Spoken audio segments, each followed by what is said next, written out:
తెలంగాణ పునఃనిర్మాణం కోసమే బీఆర్ఎస్ పుట్టిందని, అభివృద్ధితో రాష్ట్రాన్ని ప్రపంచ పటంలో నిలిపిన గొప్ప మహనీయుడు తెలంగాణ రాష్ట్ర తొలి ముఖ్యమంత్రి కేసీఆర్ అని మాజీ మంత్రి నిరంజన్ రెడ్డి అన్నారు. బీఆర్ఎస్ పార్టీ వ్యవస్థాపక దినోత్సవ వేడుకలు జిల్లా పార్టీ కార్యాలయంలో ఘనంగా జరిగాయి. బీఆర్ఎస్ పార్టీ ఆవిర్భావ దినోత్సవంలో మాజీ మంత్రి నిరంజన్ రెడ్డి పాల్గొని జెండా ఆవిష్కరించారు. ఎన్నికలు కాదు, ప్రజల సంక్షేమమే ధ్యేయంగా పనిచేస్తామని ఆయన అన్నారు. పార్టీ జెండా ఆవిష్కరణ అనంతరం పత్రికా సమావేశంలో నిరంజన్ రెడ్డి పాల్గొని మాట్లాడుతూ 23 సంవత్సరాల పార్టీ ప్రస్థానంలో ఎన్నికలతో సంబంధం లేకుండా ప్రజల సంక్షేమం కోసం, తెలంగాణ పునఃనిర్మాణం కోసమే బీఆర్ఎస్ పార్టీ పనిచేసిందని అన్నారు. కేసీఆర్ నాయకత్వంలో వ్యవసాయ, పారిశ్రామిక, ఐటీ రంగాలలో అద్భుతమైన ప్రగతి సాధించిందని మాజీ మంత్రి నిరంజన్ రెడ్డి అన్నారు. వ్యవసాయ రంగంలో 2,50,00,000 మంది ఉపాధి పొందారని, ఐటీ రంగాలలో 6 లక్షల మంది యువతకు ఉద్యోగ అవకాశాలు లభించాయని, 24 గంటల కరెంటు వల్ల పారిశ్రామిక ప్రగతి సాధించిందని ఆయన అన్నారు. ఇంటింటికి మంచి నీళ్లు, రైతు బంధు, రైతు రుణ మాఫీ, రైతు బీమా, కళ్యాణ లక్ష్మి, కేసీఆర్ కిట్టు, బతుకమ్మ చీరలు, రంజాన్ కానుక వంటి వినూత్న పథకాలతో సంక్షేమ పథకాలలో చరిత్ర సృష్టించారని అన్నారు. కొత్త జిల్లాల ఏర్పాటు, రాష్ట్ర వ్యాప్తంగా గురుకుల పాఠశాలలు స్థాపించి 2 లక్షల ఉద్యోగాలు కల్పించారని అన్నారు. అభివృద్ధితో దూసుకుపోతున్న కేసీఆర్ని నిలువరించేందుకు కాంగ్రెస్, బీజేపీ వంటి కుహనా రాజకీయ పార్టీలు కుట్రలు, కుతంత్రాలను పన్ని దుష్ప్రచారం చేసి ప్రజలకు తీరని ద్రోహం చేశాయని అన్నారు. పార్లమెంట్ ఎన్నికలలో అప్రమత్తంగా ఉండి కేసీఆర్ నాయకత్వాన్ని బలపర్చాలని అన్నారు. ఈ పత్రికా సమావేశంలో జిల్లా అధ్యక్షులు గట్టు యాదవ్, బి లక్ష్మయ్య, మాజీ మార్కెట్ చైర్మన్లు లక్షమారెడ్డి, రమేష్ గౌడ్, నందిమల్ల అశోక్, విజయ్ కుమార్, సర్దార్ ఖాన్, గులాం ఖాదర్ ఖాన్, చంద్రశేఖర్ నాయక్, జాతృనాయక్, జోహేబ్ హుస్సేన్, చిట్యాల రాము తదితరులు పాల్గొన్నారు. జై తెలంగాణ, జై తెలంగాణ, జోహార్ అమరవీరులకు, జోహార్ అమరవీరులకు, జోహార్ అమరవీరులకు, జై తెలంగాణ, జై తెలంగాణ. పుణ్యవంతమైనటువంటి తెలంగాణ పౌర సమాజ జీవితం నిర్మాణం అయ్యేదాకా ఈ ఉద్యమం కొనసాగుతుంది. అంటే ఇది ఒక రకంగా నిరంతర ప్రక్రియ. మనం ఈ దేశంలో ఉండేటువంటి రాష్ట్రాలతో పోటీ కాదు వాళ్ళ తెలంగాణకు.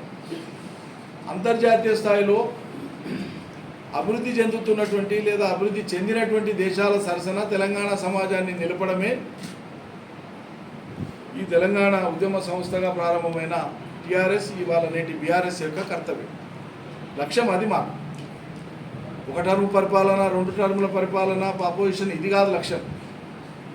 ఈరోజు మనకు ఉండేటువంటి వనరులు నిజాం కాలంలోనే, నిజాంలో ఏలుబడి నాటికే దక్కన్ పీఠభూమిలో ఉండేటువంటి వనరులని చాలా దురదృష్టితోన ఆనాటి నిజాం ప్రభువులు అంచనా వేసి ఒక శాశ్వత ప్రాతిపదికన తెలంగాణ, దక్కన్ భూమి, హైదరాబాద్ రాష్ట్రం అభివృద్ధి చెందాలని, హైదరాబాద్ సంస్థానం అభివృద్ధి చెందాలని భిన్న రంగాలలో వాళ్ళ అభివృద్ధి నమూనాను ప్రపంచం ముందు పెట్టినారు.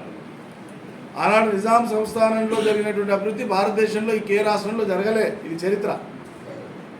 నిజాంకు ఉన్నటువంటి సొంత సైన్యం, బ్రిటిష్ వాళ్ళు భారతదేశంలో సైన్యం ఏది, రైల్వేల కంటే ముందు నిజాం రైల్వేల ఆలోచన చేసింది. భారతదేశంలో ఏ రాజులు తలపెట్టినటువంటి విధంగా సాగునీటి ప్రాజెక్టులను నిజాం తలపెట్టి, ఏ రాష్ట్రంలో కూడా స్వతంత్రానికి ముందు నిజాం కట్టినటువంటి విధంగా ఒక నిజాం సాగరో, ఒక ఏమంటారు హుసేన్ సాగరో, హిమాయత్ సాగరో, ఉస్మాన్ సాగరో, మూసీ ప్రాజెక్టు, డిండి ప్రాజెక్టు, ఇటువంటివి ఏవి కూడా స్వతంత్రానికి పూర్వం భారతదేశంలోని ఇతర రాష్ట్రాలలో ఏ రాజులు కట్టలే. ఇది గమనించాలి మనం. అంటే తెలంగాణ పీఠభూమికి, దక్కన్ పీఠభూమికి ఉండేటువంటి ప్రత్యేక పరిస్థితుల్ని కొన్ని వందల ఏళ్ల క్రితమే అంచనా వేసి ముందు చూపుతో భిన్న రంగాలలో అభివృద్ధి చేయాలని ఒక అభివృద్ధి నమూనాను ఆనాటి నిజాం ప్రభుత్వం ప్రారంభించింది. చాలా మటుకు ముందుకు తీసుకొని పోయింది. అందుకే మనకు ఉన్నటువంటి విశ్వవిద్యాలయం కానీ, ఉస్మానియా విశ్వవిద్యాలయం కానీ, ఆర్ట్స్ కళాశాల కానీ, ఉస్మానియా మెడికల్ కళాశాల కానీ, ఉస్మానియా ఆసుపత్రి కానీ, నాంపల్లి, సికింద్రాబాద్, కాచిగూడ రైల్వే స్టేషన్లు కానీ, అటు ట్రాన్స్పోర్ట్ తీసుకున్నా, ఇటు రైల్వే తీసుకున్నా, అటు సాగునీటి వనరులు తీసుకున్నా, ఇటు విద్య తీసుకున్నా, అటు వైద్యం తీసుకున్నా, ప్రభుత్వ రంగంలో ఈ సేవలు రావాలి ప్రజలకు, అప్పుడే ప్రజలకు మేలైన జీవితం ఉంటుందని ఆనాడే తలపెట్టారు. కానీ స్వాతంత్రం వచ్చిన తర్వాత దురదృష్టవశాత్తు ఇవన్నీ కనుమరుగైపోయి సమైక్య రాష్ట్రం ఏర్పడినాక వనరులన్నీ ఆంధ్రోలు తీసుకొని ఆంధ్ర పరిపాలకుల యొక్క పక్షపాత బుద్ధితోన తెలంగాణ వెనుకబాటుకు గురి చేయబడింది.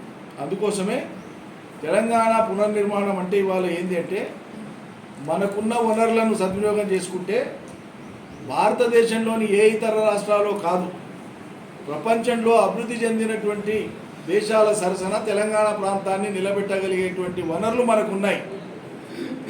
ఆ అసాధారణమైనటువంటి ప్రతిభా పాఠవాలు, రాజకీయ దక్షత, ప్రజల పట్ల ఆకుంఠిత దీక్ష ఉన్నదే తెలంగాణ ఉద్యమం నడిపినటువంటి ఈ సంస్థకు, ఈ నాయకత్వానికి ఉన్నది. కాబట్టి ఒక ఎన్నిక ఓడిపోవడం గెలవడంతో ఈ ప్రస్థానం ఆగదు. రేపు రాబోయేటువంటి రోజులలో మేము అనుకున్న పద్ధతిలో ఇదే లక్ష్యంతో తెలంగాణ పునర్నిర్మాణం ఇంకా వేగవంతమై అంతర్జాతీయ స్థాయిలో తెలంగాణ కీర్తి కిరీటాన్ని నిలబెట్టడమే లక్ష్యంగా మా పార్టీ ప్రస్థానం కొనసాగుతుంది. మా శ్రేణులు పనిచేస్తారు. అందులో ఎన్నికలు వచ్చి పోతూ ఉంటాయి. గెలుపుకైనా ఓటమికైనా చింతించేది ఉండదు. అంతిమ లక్ష్యం చేరేదాకా తెలంగాణ పౌర సమాజాన్ని ఆ కోణంలో నడపడం మా లక్ష్యం. ఈ తరం వచ్చే తరం ఆ రకమైనటువంటి జ్ఞానంతో, ఆ రకమైనటువంటి జిజ్ఞాసతో, ఉత్సాహంతో ఈ సామాజిక కదలికలు ఉండాలని ఆశించేటువంటిది భరాస. ఈ స్ఫూర్తిని నేటి నాయకత్వము, రేపు ఎదిగే నాయకత్వము అలవర్చుకొని తెలంగాణకు మార్గదర్శనం చేస్తుందని చెప్పి నేను ఆశిస్తున్నాను. జై తెలంగాణ. జై తెలంగాణ.